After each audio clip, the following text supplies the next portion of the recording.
আমি একজন নারী, আমি একজন মা। এটা আমার সর্বপ্রথম পরিচয়। তো সেফটি সিকিউরিটির ক্ষেত্রে মনে হয় যে অপর প্রান্তে যে মানুষগুলো আছে তারা আমার ভাই, ব্রাদার, আপনজন কেউ। এটা আসলে আমি একটি কথাই একবার কি বলতে চাই যে আমাদের প্রত্যেকটা মানুষের মেন্টালিটি ঠিক পারিবারিক জায়গাটা নিতে হবে।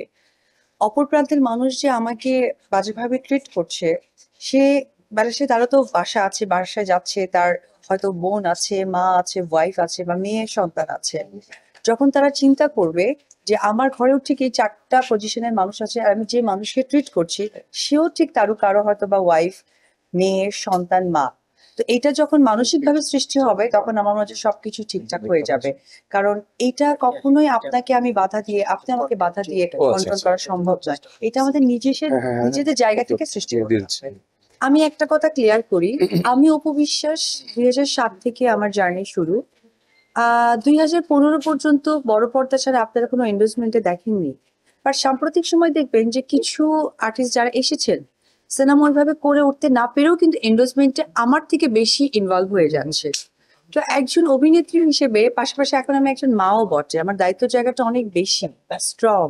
তো সেই জায়গা থেকে আমি যখন সিনেমা করেছি খুব মনোযোগ দিয়ে সিনেমা করেছি এবং আজকে খুব ভালো লাগছে একটা কথা বলতে, আমার পাশে যে নায়ক আছে আজকে এক বুক ভালোবাসা দিয়ে আমাদের দুইজনের জার্নি হয়েছিল আপনাদের দর্শকদের কাছে বড় পর্দার মধ্য দিয়ে। তো আমি যখন সিনেমা করেছি না তখন আমাকে সাংবাদিক ভাইরাও খুঁজে পাননি, আমার ফোন নাম্বারও কারো কাছে ছিল না, পুরো এন্ডোর্সমেন্টে ছিলাম না। কিন্তু এখন সাম্প্রতিক সময় ম্যাক্সিমাম আর্টিস্ট একটা ছবি না করতে কিন্তু যেভাবে এন্ডোর্সমেন্ট করছে, তো সেক্ষেত্রে তো আমি খুবই ভালো বুঝেই কাজ করছি যে দীর্ঘ 8, 9, 10 বছরের মতো আমি যখন সিনেমা করেছি তখন কোনো ইনভেস্টমেন্টে ছিলাম না। আফটার মাদার আমার কাছে মনে হয়েছে যে অ্যাজ এ সেলিব্রিটি আমার দায়িত্ববোধ থেকে এন্ডোর্সমেন্ট করা দরকার। তো বড় পর্দা এবং এন্ডোর্সমেন্টটাকে আমি দুই ভাগেই ভাগ করে কিন্তু প্রেজেন্ট করেছি। তো আমার মনে হয় বুঝেছেন আপনারা।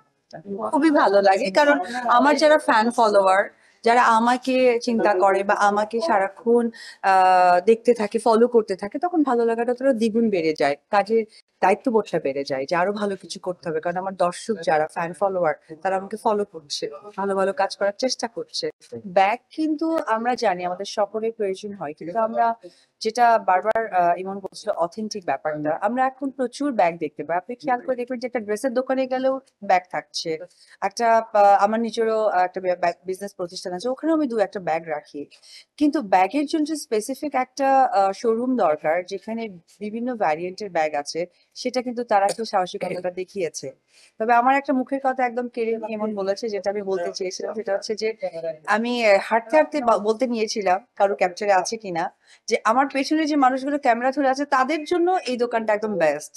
কারণ তাদের ঘাড়ে অলওয়েজ ব্যাগ থাকে, একটা বাইক নিয়ে চলে যায়, আর সবচেয়ে ইম্পর্টেন্ট যে পার্টটা সেটা হচ্ছে ক্যামেরা থাকে।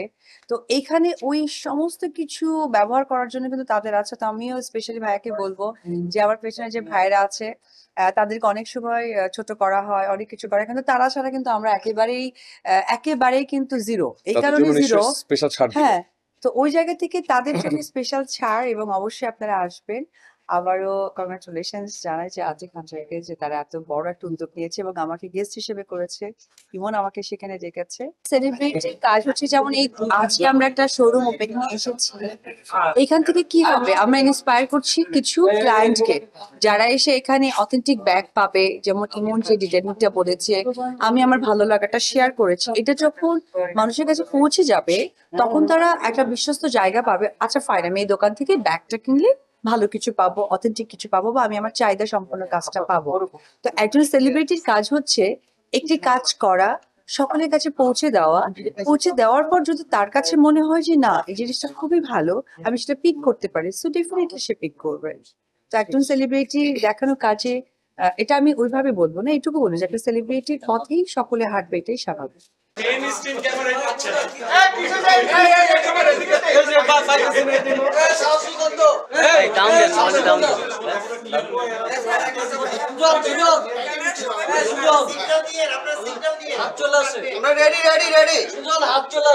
আমার তোমারটা আর ওই যে ওরটা আমরা রেডি বসেন। হ্যাঁ কাটতে পারে গার্ডেন আছে আছে।